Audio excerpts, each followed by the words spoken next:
Okay, let's talk Hogue.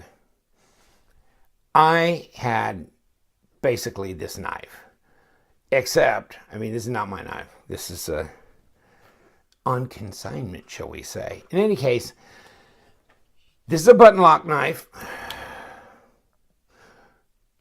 And if it's the same as the one, this is the EX01, so this would be 4-inch blade, or so near there too. And this is a Tanto, stone washed, 154 cm, and it's Alishewitz design. Hogue, the people that make the gun grips and all of this and that, and of course they make knives, and we're all aware of that. If you've seen my previous reviews, you've seen all the X5 Hogue knives that I've done. There are also button lock knives. This has ambidextrous thumb studs, nice thick blade stock, pretty good traction and jimping up here. You got to get this big old chunks of cutout up here for getting a grip on this knife. And mine wasn't a Tanto, it was a drop point. But the point I'm making here is that these are the kind of knife that you use. You actually use these. I mean, I've got a lot of knives that I kind of shy away from carrying and putting any hard use to. But these knives, wow. I mean, I just kept finding myself going back to my Hogue EX01 a lot of times when I was going to go somewhere. And it's like, well, which knife should I dump in my pocket? And then I go, in case of I might need to really use a knife and use it substantially, this is the knife. You got a lockout here. See how that clicks forward? So this defeats this push button from being able to plunge all the way across and get so far across that it clears where the blade stock is. You pull this back, and then this plunger will go all the way and release that blade to where now it can close. Okay, some of them will drop sometimes. It just depends on how broke in they are, like that. But in any case, it's pretty good right here. Yeah, fine. Flickable. Yes, it's flickable. And they are handy. They really are handy. But you got the lockout. That's kind of nice. If you're going to use it for some tough cutting in a period of time, this and that. So you got this, the two scales come together. And this is G10. And this is this pattern G10 they call Gmascus. And I really like it with the green. I think that's nice. I like the stone wash. Doesn't leave the fingerprints. It's really good that way. It's really nice.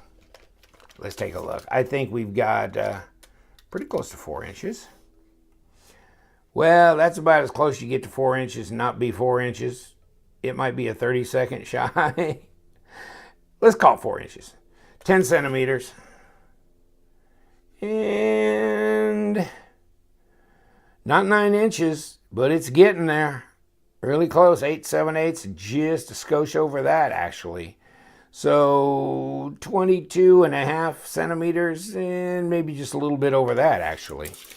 So about a 9-inch knife, about a 4-inch blade, about a lot of abouts in there, but it's really good. And so you got what, basically for all intents and purposes, 4mm stock. And if we're talking inches, 0.151, 0.152, somewhere in there. It's a nice sturdy handle. It's not quite 6/10 of an inch, but that's still some pretty thick handle there. 14.6 millimeters. So what do you think? I mean, I really like it.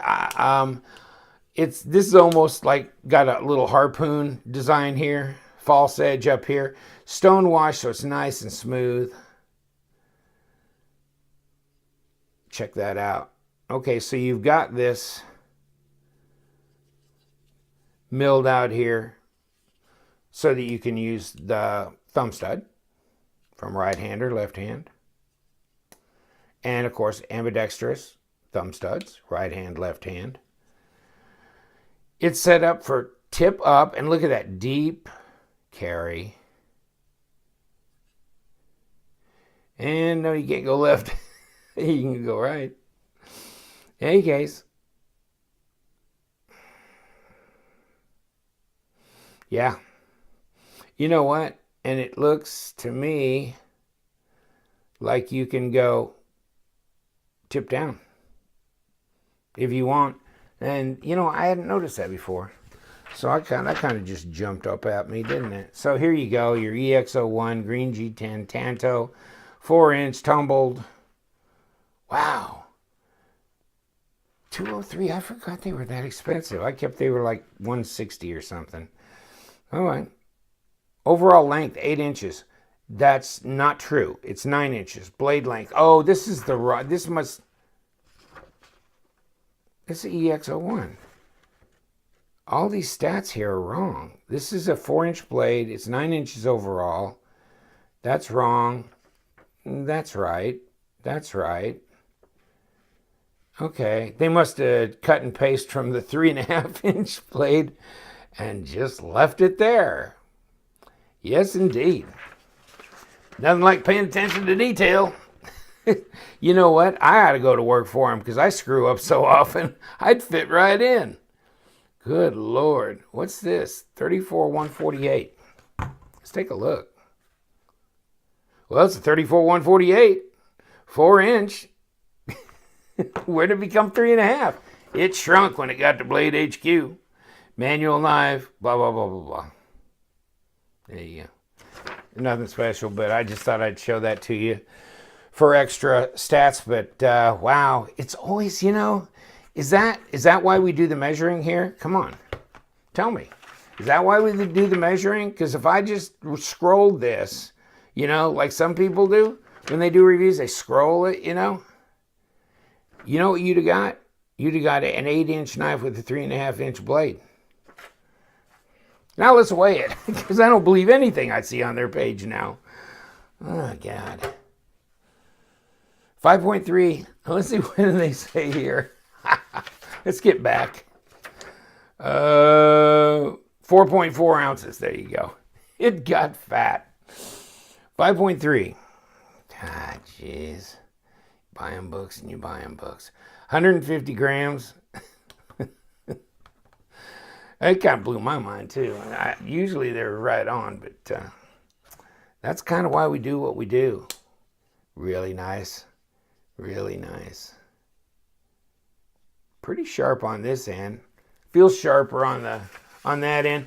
I don't know about... Oh, yeah. Oh, wow. That's real. Oh, wow. That's one of the sharper knives I think I've...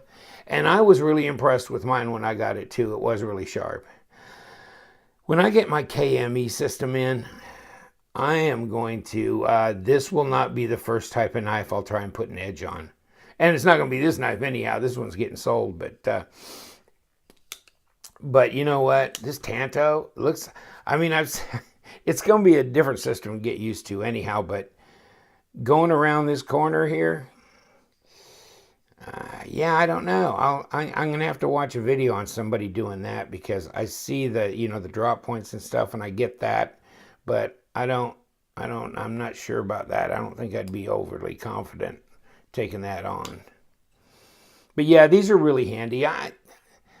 You know, this is just one of those user knives that you just go to all the time because first of all, they're really easy. The button lock is really, really easy to, come on. There you go. I mean, you know, basically you can gravity flip it open or you can actually do it the normal way that they tell you to do it. But it's easy to open and close one-handed. These are just so easy to function from that standpoint. They're a big knife, big blade, tough, good steel, deep carry pocket clip. Gmascus is attractive, but rugged. I mean, rugged.